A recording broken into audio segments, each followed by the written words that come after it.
Hello दोस्तों, मैं अरुण कुमार अपने यूट्यूब चैनल ए के एसोसिएट्स में आपका स्वागत करता हूं। आशा करता हूं कि आप सभी स्वस्थ होंगे और मज़े में होंगे। दोस्तों, आज का जो विषय है GSTR 1 के बारे में है, और जो कि सेल्स का डिटेल हम लोग उसमें डालते हैं GSTR 1 में। GSTR 1 देखिए दोस्तों, दो तरीके से फाइल की जा सकती है, एक तो ऑनलाइन और एक ऑफलाइन टूल के ज़रिए। कई बार हम लोगों के सेल्स के कुछ ही बिल होते हैं, 10 12 या 5 7 15 20 जो भी है, तो आप ऑनलाइन फाइल कर सकते हैं। अगर आपके पास सेल्स के बिल ज़्यादा हैं, 30 40 से ऊपर हैं, कईयों के जैसे होलसेलर से होते हैं उनके 500 1000 1500 2000 भी होते हैं, तो वो लोग ऑफलाइन टूल के ज़रिए उसको फाइल करते हैं। बाकी थोड़ा सा डिफरेंस है दोनों के प्रोसेसिंग में, अपलोड करने के, और बाकी का जो टेबल्स हैं उसकी जो भी हैं वो सेम है, चाहे वो ऑफलाइन टूल से फाइल करें चाहे आप ऑनलाइन करें। तो आज के जो टॉपिक है उसमें हम लोग GSTR 1 को ऑनलाइन फाइल करना सीखेंगे। सपोज 10 15 बिल हैं या जो भी है उसको। तो आइए एक बार इसको GST पोर्टल से लॉगिन करते हैं किसी भी आईडी को समझने के लिए। यूज़र नेम डालने के बाद पासवर्ड,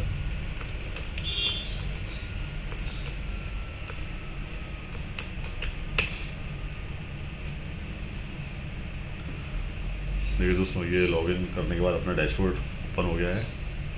अभी यहाँ रिटर्न डैशबोर्ड में जाना है अपने को।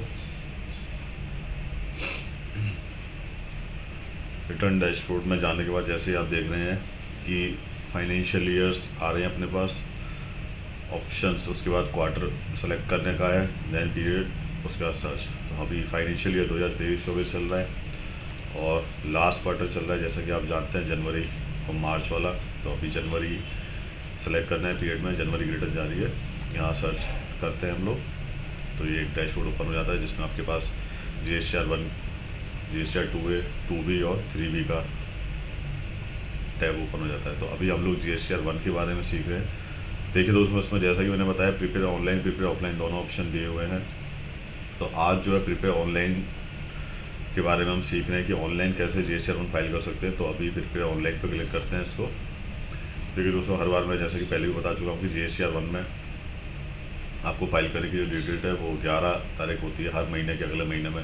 जैसे अभी जनवरी की रिटर्न जा रही है तो 11 फरवरी इसकी लास्ट डेट है, जो कि निकल चुकी है, किसी वजह से ये क्लाइंट नहीं फाइल कर पाया है। तो अभी आप देख रहे हैं जैसे कि हमने इसको GSTR 1 को ऑनलाइन को ओपन किया तो इसमें कई सारी टैब ओपन होके आ गई। तो आप देख रहे हैं कि फर्स्ट जो है ऐड रिकॉर्ड डिटेल्स में table 4A 4B 6B 6C, इसमें क्या है दोस्तों, देखिए जहाँ माउस का कर्सर है इसमें आप देख रहे हैं taxable outward supplies made to registered person. तो इसमें जो है डेटा हम लोगों को वो फीड करना है कि जो B2B सप्लाई है, यानी कि सामने वाले की पार्टी के पास भी GST नंबर है, तो उसको जो भी हमने सेल किया है वो इस टेबल में आती है। तो इसमें देखिए किस तरीके से डेटा फीड करते हैं। इसमें जाएंगे आप ऐड रिकॉर्ड। दोस्तों, जब ये ओपन हो जाएगा तो इसमें देखिए सबसे पहले आपसे वो GST नंबर मांग रहा है रिसिपिएंट का। इसमें जैसे ही आप GST नंबर डालेंगे तो उसका नेम ऑटो पॉपुलेट होकर आ जाएगा, और आप चाहें तो उसको सेव भी कर सकते हैं। पहले क्या होता था दोस्तों कि GST नंबर हर बार डालना पड़ता, टाइप करना पड़ता था। अभी GST पोर्टल ने सुविधा दे दी है कि आप हर एक पार्टी, जैसे आपकी कुछ पार्टियाँ सेलेक्टेड हैं जो हर बार जिनका रेगुलर ट्रांजेक्शन होता ही है, तो उनको आप सेव कर सकते हैं। केवल आप उनका नाम जो भी टाइप करेंगे तो वो डायरेक्ट आ जाएगा, उसका सेलेक्ट कर लेंगे। अदरवाइज़ आप GST नंबर डाल के उसको कर सकते हैं, नेम ऑटो पॉपुलेट होकर आ जाएगा। उसके बाद आप देख रहे हैं इनवॉइस नंबर, जो भी आपकी बिल का नंबर है वो आप इसमें फीड करेंगे। उसके बाद आप देख रहे हैं इनवॉइस डेट, जिस डेट में आपने बिल काटा है उसकी डेट। उसके बाद टोटल इनवॉइस वैल्यू आप डाल लेंगे इसमें। तो इसमें दोस्तों क्या है कि जैसे कि जो टैक्सेबल वैल्यू है प्लस उसमें जो टैक्स, उसके बाद जो नीचे बिल के एंड में जो टोटल आता है वो टोटल इनवॉइस वैल्यू होती है अपनी, वो आप डाल देंगे। उसके बाद आप देखेंगे प्लेस ऑफ सप्लाई। इसमें आपका GST नंबर के अकॉर्डिंग जो भी है कोड वो ऑटोमेटिक सेलेक्ट हो जाएगा। जैसे कि 08 करके अगर आप GST नंबर डाल रहे हैं कोई भी पार्टी का है, तो राजस्थान स्टेट का है, तो वो automatic place of supply Rajasthan आ जाएगा। इसको आप चेंज भी कर सकते हैं कि कई बार जो है प्लेस ऑफ सप्लाई का एक मैटर होता है कि जिसमें हम लोग सर्विस कहीं दूसरे स्टेट में दे रहे हैं तो उसका प्लेस ऑफ सप्लाई वहाँ को सेलेक्ट करना पड़ता है। और जैसे कि 09 कोड अगर आप लेकर चलेंगे तो वो ऑटोमेटिक उत्तर प्रदेश का, यूपी का आ जाएगा। तो यहाँ प्लेस ऑफ सप्लाई के बाद आप जैसे ही इसको फीड करेंगे तो उसके बाद आपके एक टैब और ओपन होकर आ जाएगी, उसमें आपसे वो टैक्सेबल वैल्यू पूछेगा और परसेंटेज स्लैब जो टैक्स रेट है उसकी स्लैब रेट्स आ जाएंगी, स्लैब्स आ जाएंगे अलग अलग कि 0% आइटम है या 3% का है, 5% का है, 12 का, 18 का, 28 का, जो भी है, तो उसमें आप टैक्सेबल वैल्यू डाल देंगे और ऑटोमेटिक सामने जो टैक्स है वो कैलकुलेट होकर आ जाएगा। उसके बाद आप सेव करेंगे तो वो डेटा आपका फीड हो जाएगा। सेम नेक्स्ट प्रोसेस, अगला जो जीएसटी नंबर है उसको भी आप फीड कर सकते हैं इसी तरीके से, 10, 12, 15 जितने भी आप उनको ऑनलाइन चढ़ा सकते हैं। उसके बाद आप देखिए कि बैक जाएंगे तो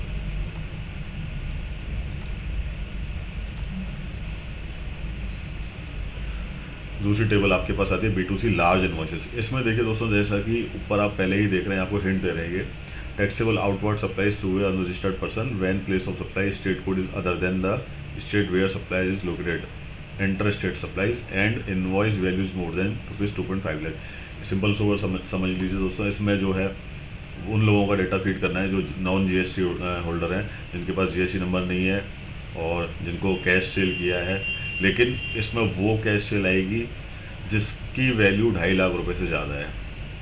इसमें देखिए दोस्तों, ओपन करेंगे तो आप ऐड रिकॉर्ड में जाएंगे और देखिए दोस्तों, प्लेस ऑफ सप्लाई जैसे कि सपोज राजस्थान या चंडीगढ़ ले लेते हैं, सेकंड इनवॉइस नंबर है जो भी बिल का नंबर है, इनवॉइस की date same, total invoice value आ जाएगी आपकी।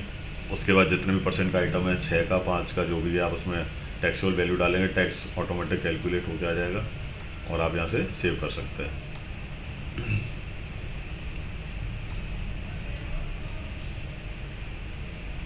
तीसरी जो टेबल है अपनी 6 एक्सपोर्ट इनवॉइसेस। देखिए दोस्तों, इसमें जो है एक्सपोर्ट से संबंधित डेटा फीड करना है अपने को, सेल्स जो भी है।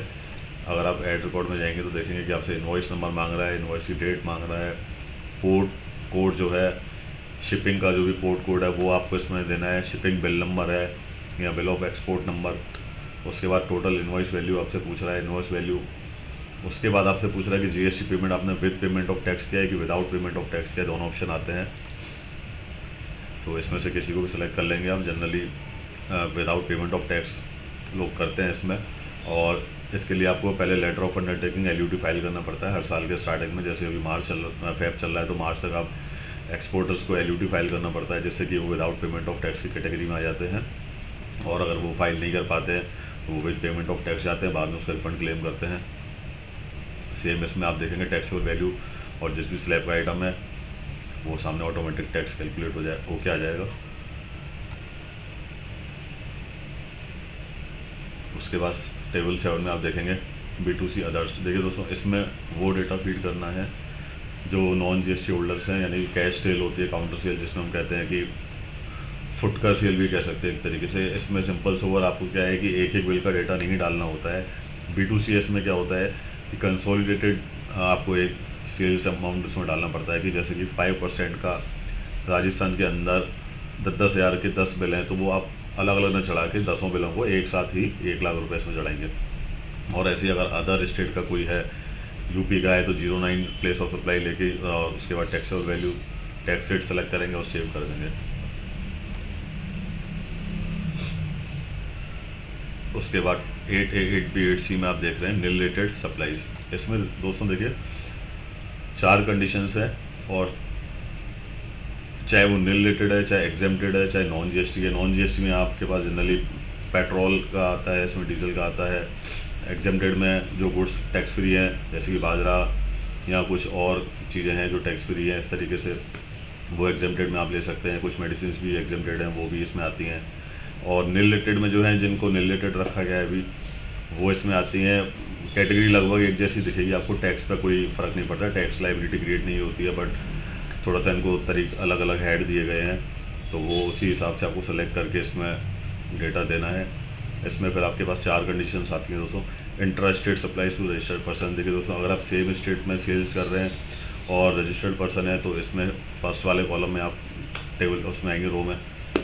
सेकंड में देख रहे हैं intra state supplies to unregistered, same state में ऐसी सप्लाई जो अनरजिस्टर्ड को की गई है। थर्ड में आप देख रहे हैं inter state supplies to registered person, यानी कि ऐसे रजिस्टर्ड पर्सन है जिनको सप्लाई की गई है जो बाहर किसी स्टेट में रहते हैं। फोर्थ में आप देख रहे हैं inter state supplies to unregistered person, यानी कि बाहर के स्टेट में जो सप्लाई की गई है ऐसे व्यक्ति को जो अनरजिस्टर्ड है वो यहाँ आ जाता है, उसके बाद इसको सेव कर लेते हैं आप। तो नेक्स्ट टेबल जो है दोस्तों 9B credit debit notes registered. इसमें क्या होता है कि जो आपने क्रेडिट नोट इशू करे हैं, डेबिट नोट इशू करे हैं रजिस्टर्ड पार्टी को, उसकी डिटेल्स आपको इसमें देनी पड़ती है। इसमें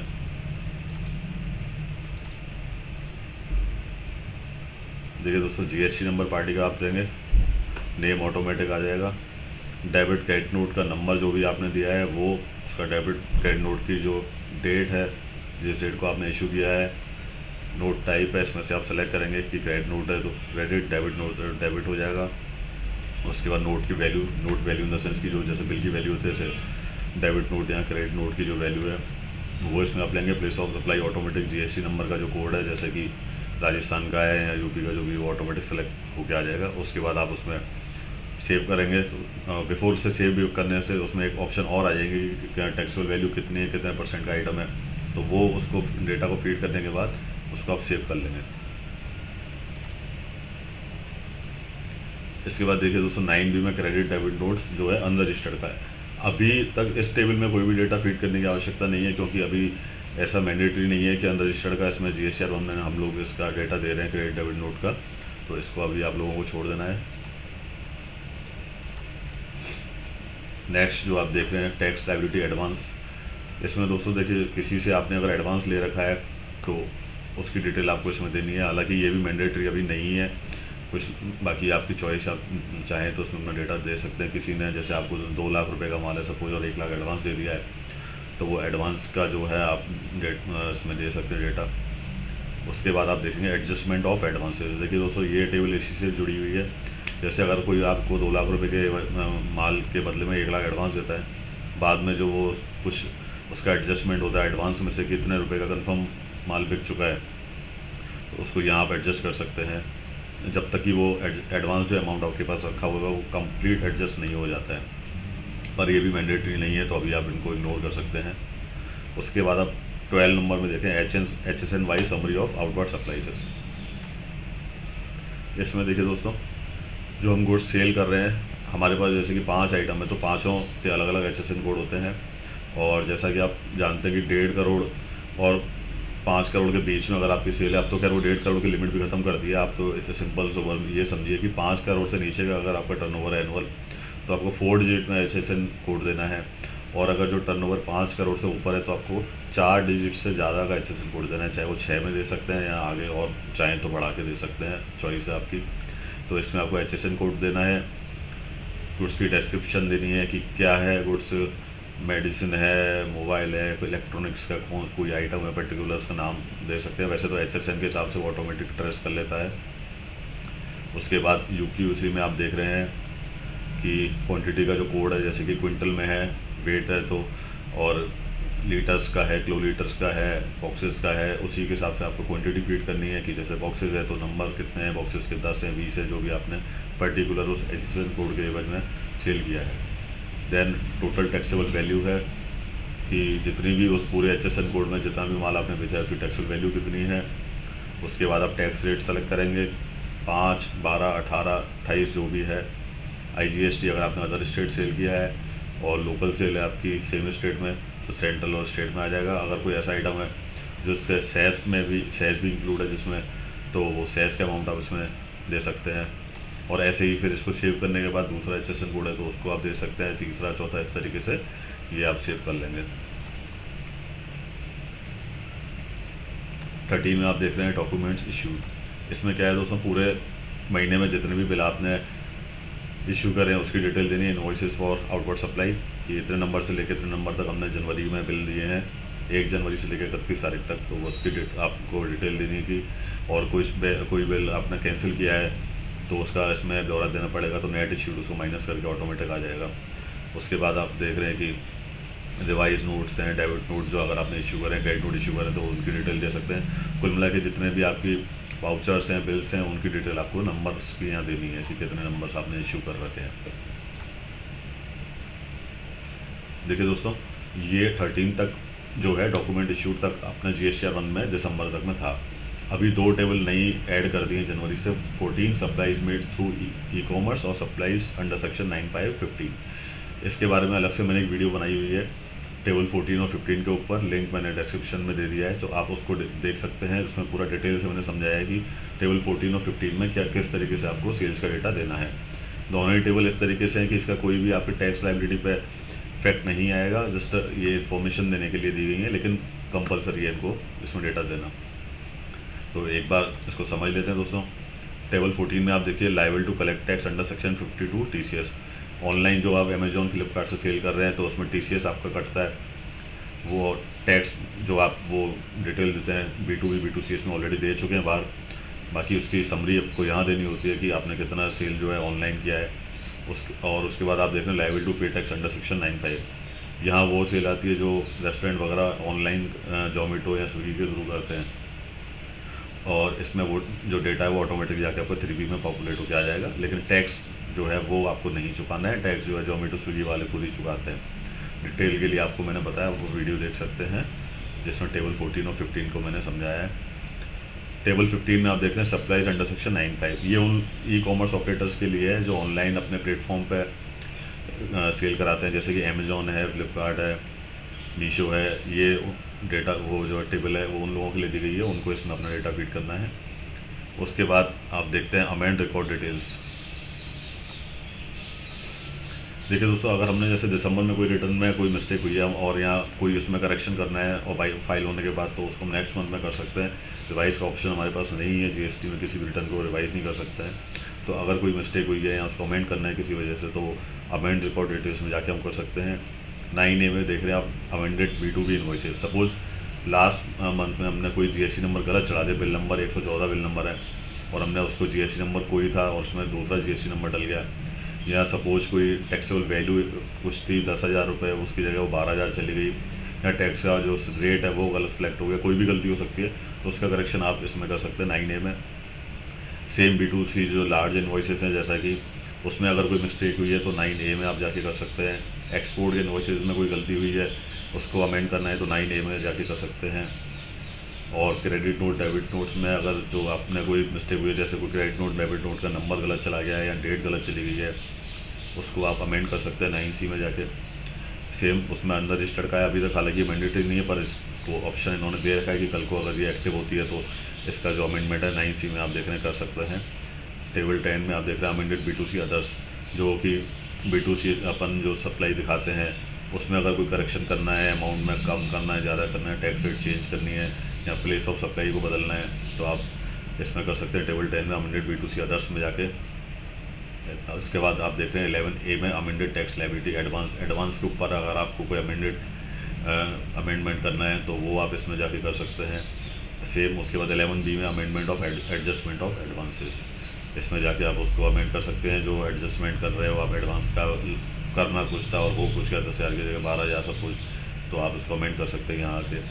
ओवरऑल देखेंगे तो जो टेबल ऊपर दी गई है इन्हीं को ही नीचे अमेंडमेंट में दिया गया है कि इन टेबल्स में अगर कोई मिस्टेक हुई है तो आप नीचे उसको करेक्ट कर सकते हैं अमेंडमेंट के ज़रिए। और ये सारा का सारा डेटा जब आप फीड कर लेते हैं तो सिंपल आप यहाँ जाएंगे जनरेट समरी में। जनरेट समरी जैसे ही आप कर लेंगे तो आपके पास आगे प्रोसीड होके नेक्स्ट जो है विंडो ओपन होगी, उसमें आप देखेंगे कि सारी की सारी जो है डेटा जो आपने फीड किया है उसकी समरी आ जाएगी। उसको आप एक बार देख लेंगे कि जो हमने डेटा फीड किया है वो सही है। अगर जो वो सही है तो आप उसको आगे जाके फाइल विद EBC कर सकते हैं या फाइल विद DSC कर सकते हैं, जो भी आप ऑप्शन सेलेक्ट करना चाहें। अगर जो क्लाइंट की DSC बनी हुई है तो DSC के जरिए फाइल कर सकते हैं। तो दोस्तों GS7 आपको समझ में आ गई होगी। ये जो है सेल्स के लिए होती है दोस्तों, जो भी आपने पूरे महीने में जितनी भी सेल की है, चाहे वो ऑनलाइन की है सेल या जो आपने B2B सप्लाई की है, जिनके पास GST नंबर है या जो जिन लोगों के पास GST नंबर नहीं है उनको सेल किया है, तो वो सारा का सारा डेटा इसमें आता है GSTR 1 में। तो दोस्तों आशा करता हूँ कि आपको वीडियो अच्छी लगी होगी।